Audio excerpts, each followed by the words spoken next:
यहाँ पे अगला सवाल हमारे पास है एचडीएफसी बैंक के बारे में। सुरेश कुमार जैन जानना चाहते हैं, 6 महीने के लिए खरीदना सही होगा क्या एचडीएफसी बैंक? अगर मान लीजिए बैंकिंग सेक्टर में किसी का व्यू पॉजिटिव बन रहा हो कि भाई सब ठीक चल रहा है और उसमें बाकी बैंक अगर पहले से थोड़ा चले हुए भी हैं, ये एक बैंक आज की तारीख में भी आपको दिखेगा कि भाई ठीक है, बहुत नहीं चला है, तो बहुत नहीं चला है तो शायद अब रोटेशन में इसका नंबर आ जाए। देखिए, इसके लिए ना आपको एचडीएफसी बैंक के पीड़ा का कारण समझना होगा। कारण क्या है? HDFC bank and for that matter अब कोटक बैंक है, इन सब में मैनेजमेंट रिस्ट्रक्चरिंग चल रही है। तो ज़माने पुराने बैंक हैं ये, और इनका एक टाइम टेस्टेड मैनेजमेंट था। तो अगर वो रिजिग हो रहा है और ओवरऑल स्ट्रक्चर रिजिग हो रहा है, तो उस केस में जो इन्वेस्टर्स हैं, वो वेट एंड वॉच मोड में रहना चाहेंगे, थोड़ा परफॉर्मेंस देखना चाहेंगे नए मैनेजमेंट का। कहीं-कहीं पे डाइकोटोमी भी हो सकती है, कहीं-कहीं पे ऐसा भी होता है कि पुराना मैनेजमेंट जाता है, नया मैनेजमेंट आता है तो स्टॉक प्राइस रॉकेट। ये डिपेंड करता है कि पुराना मैनेजमेंट बेकार था, नया वाला कुछ अच्छे नाम से आया है तो उस पे वो रॉकेट हो जाएगा। लेकिन यहाँ पुराना वाला अच्छा था, नया जो आया है वो भी बुरा नहीं है, लेकिन फिर भी टाइम से वेट करना चाहेगा investor. Particularly HDFC bank, Kotak bank, इन सब में प्रॉब्लम क्या है? इसमें आपके जो ये एफआईआई वाले भाई साहब हैं ना, ये लोग ज़्यादा हैं और ये अभी खरीदने के मूड में नहीं है। आपको एक बारी यूएस ट्रेजरी 10 ईयर यील्ड 4% तरफ आ जाने दीजिए, ये खरीदारी में आ जाएँगे। तब आपको ये सब जो स्टॉक्स हैं ना, इसमें मूवमेंट में दिखने लगेगा। अभी ये कंसोलिडेट कर रहे हैं, वैल्यूएशन नॉर्मलाइज़ हो रहा है, सब कुछ अच्छा हो रहा है।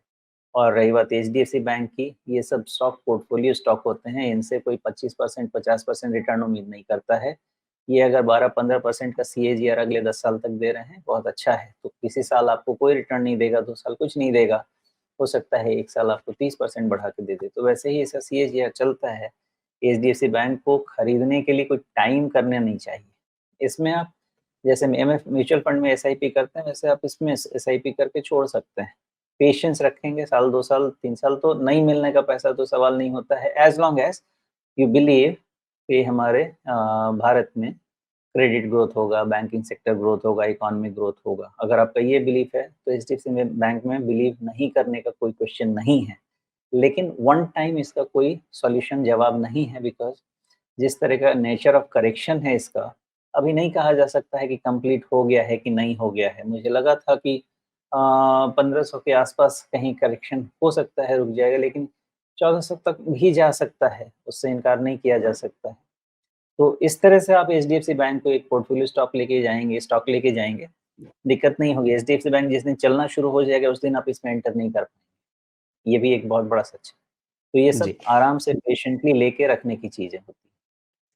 तो अगर मसला ये है कि जब चलना शुरू होगा उस समय हाथ में नहीं आएगा, तो फिर अभी ये अपना लगभग 61.8% रिट्रेसमेंट इसने पूरा किया है। उसके बाद थोड़ा-सा ऊपर आया है।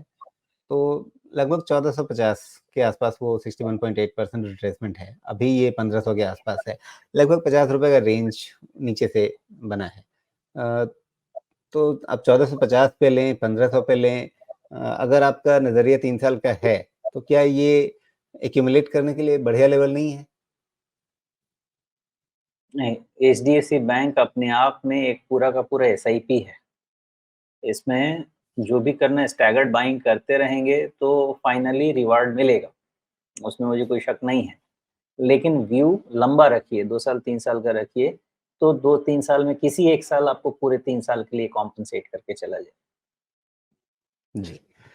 तो यहाँ पे नज़रिया 3 महीने का नहीं, 6 महीने का नहीं, आप 3 साल का नज़रिया रखिए। जो आपने पूछा था 6 महीने के हिसाब से, आप अपना टाइम होराइज़न थोड़ा बढ़ाइए और मतलब ये मत सोचिए कि कोई एक सबसे बॉटम पकड़ के वहीं पे सारा पैसा लगा देना है। आपको नियमित रूप से कुछ-कुछ पैसे लगाते रहने हैं। वो नियमित अंतराल कितना हो सकता है, वो आपकी सेविंग पे या आपकी जो पैसे जितने हैं, पूँजी जैसी है, उसके हिसाब से आपको तय करना पड़ेगा। लेकिन आप टुकड़ों में लगाते रहिए। वो टुकड़े आप कैसे करेंगे, हर हफ्ते करेंगे, हर महीने करेंगे, वो आप देखिए अपने हिसाब से। लेकिन अलग-अलग किश्तों में, अलग-अलग स्तरों पर आप इसमें पैसा लगाते रहें, तो अंत में आपको निराश नहीं होना पड़ेगा अगर आप का एक ठीक-ठाक समय हाथ में लेकर के चल रहे हैं।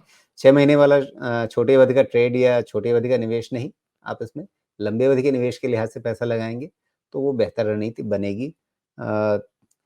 क्योंकि कब चलेगा और कब वो जो सोमेश जी ने कहा कि हो सकता है 2 साल ना चले, 1 साल में सारा पैसा वसूल कर दे।